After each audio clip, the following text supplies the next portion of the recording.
गणपती बाप्पा घरी आले म्हणले काय झालं सांगतो तुम्हाला, चला. नमस्कार मित्रांनो, जय श्रीराम. आपण निघालो होतो ते म्हणजे गणपती बाप्पांच्या आगमनासाठी. मग आपण घरातील गणपती घेतला आणि आपण बघत होतो पंढरपुरातील बाजारपेठेमध्ये अतिशय सुंदर असं सजावटी साहित्य सर्व काही दिसत होतं.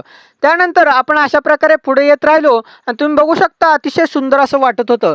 आणि त्यानंतर आपण छत्रपती शिवाजी महाराज चौकामध्ये आलो आणि इथं फटाकड्यांचा जयघोषच चालू होता आणि आपली बाप्पांची मूर्तीचं सुद्धा आगमन झालं होतं आणि अनेक मंडळांचा जयघोष आपल्याला दिसतोय. तुम्ही बघूया अतिशय सुंदर असं वातावरण आणि अशा प्रकारे सुंदर अशा सर्व काही मिरवणुकाही चालू होत्या आगमन सोहळ्याच्या.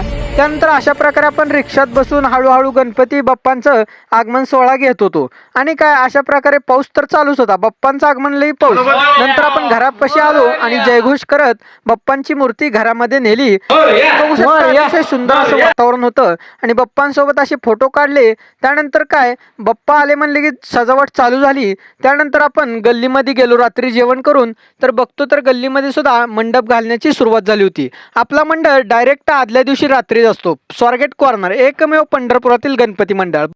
मजेशीर व्हिडिओ पाहण्यासाठी आपल्या पेजला फॉलो करायला विसरू नका.